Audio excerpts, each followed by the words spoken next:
Hey guys, I'm doing this YouTube video to highlight the fact that Jesus is not a jealous God. And let me use a situation that I'm in with this beautiful, gorgeous, wonderful woman in Norway as an example of how Jesus is not a jealous God. This woman that I'm friends with and romantic with at times in Norway is like a dream come true. But she and I are not exclusive with each other because she lives in Norway and I live here, and it's just not realistic to be exclusive with somebody who lives in a different continent than you. In my opinion, I don't think that's realistic. If she meets somebody who better meets her needs than I do, then I'm like, go for it, be with that guy, and if I meet somebody here in Nashville who meets my needs better than she does, then she's like, go for it. And I think that love is a really special kind of love that we have between us, because it's like an open hand kind of love. It's like that Sting song. You know that Sting song that goes when he went solo from the Police, and he had that song and he was like, if you love somebody, if you love someone, set them free, free, set them free.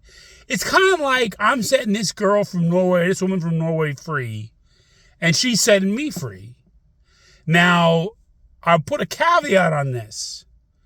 She's not having sex with anybody, and I'm not having sex with anybody. That's important to note. Because in my honestly humble opinion,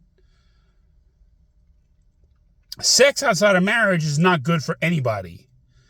But having sex with multiple partners outside of marriage, that's really a bad idea for your soul.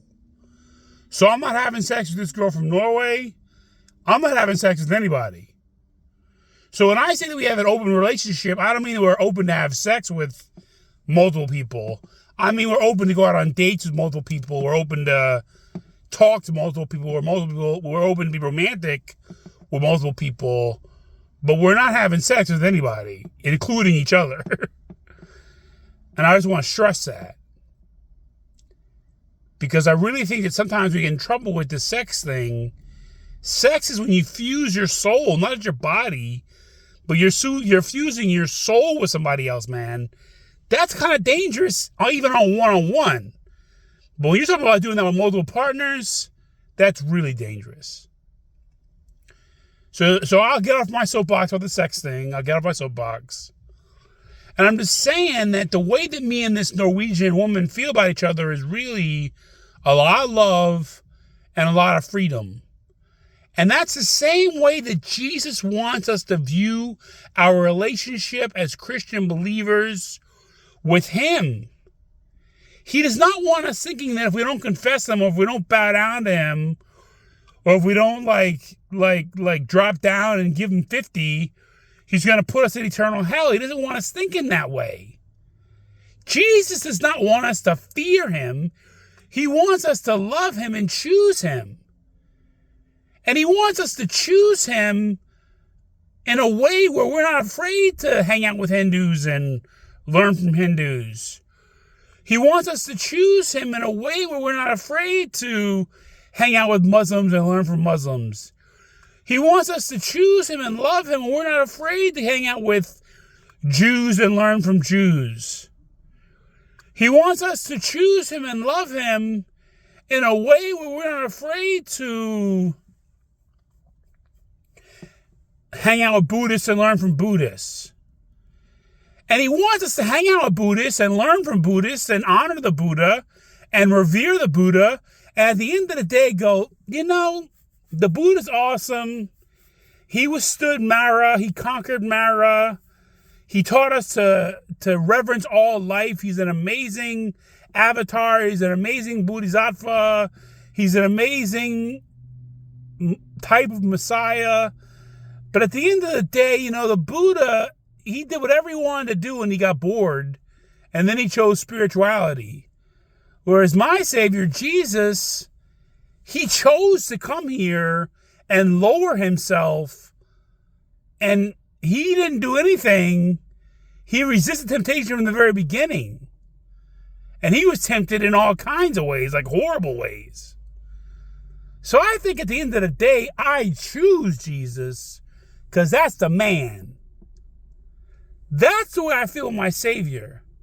I'm not afraid of him. Sometimes I curse him out because I'm angry about stuff. I'm not really afraid of Jesus. I really choose him because he's awesome. He's better than all of them, in my opinion. I have a right to my opinion. And in my opinion, nobody even compares Jesus. Nobody's even in his hemisphere. But I don't have to force other people to believe that. If they don't believe in Vishnu, or they don't believe in Krishna, or they don't believe in Shiva, that's their choice. We don't live in tyranny.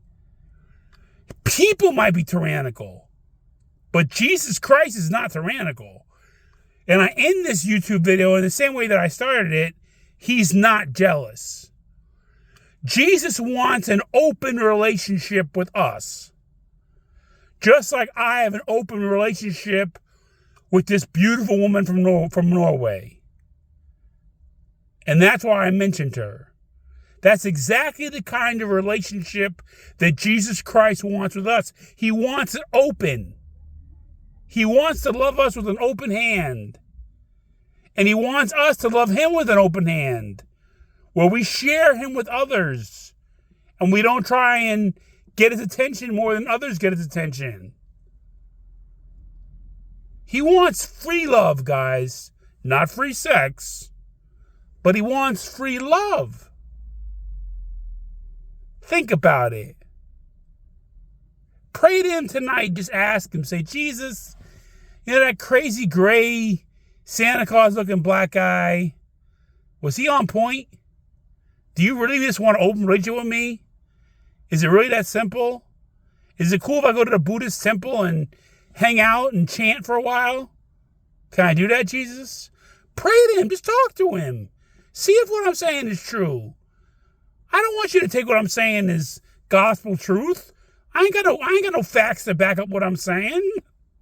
Pray to the Lord for yourself and see if what I say is true or not. All I am is a graying, black,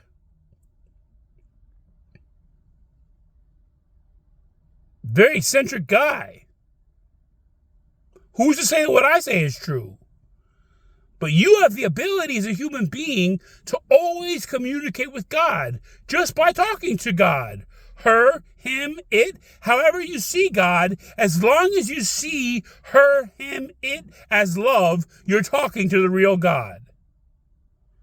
Talk to love, call God love and talk to love. And see if what I'm saying isn't true. That Jesus, that God, that all of them want an open relationship with us. They don't want us afraid to experiment with the religions and stuff like that. Even these people who are using psychedelics to get closer to God. As long as it's legal and it's controlled and you got somebody like a shaman heading it up, I don't think Jesus has a problem with that. If psychedelics, if ayahuasca and shrooms can get you closer to God, why not? If you do it illegally, it could probably cause you a lot of problems. But if you got a shaman in charge of it and you got people leading it and stuff and it's orderly, why not? This is the kind of love that Jesus wants. Open love. That's a control thing. I don't want to control this woman from Norway. She's too beautiful to be controlled. And she doesn't want to control me. Yeah, it'd be great if we one day ended up together, but if we don't, we can cheer each other on as we end up with somebody else. That's the kind of love that God offers. Free love. Again, not free sex, but free love. The hippies had a half right. They got the free love part right, but then they added the sex to it and everything went haywire. All right. I love you guys. Stay awesome. Stay white. Stay black. stay yellow, stay red. Peace out.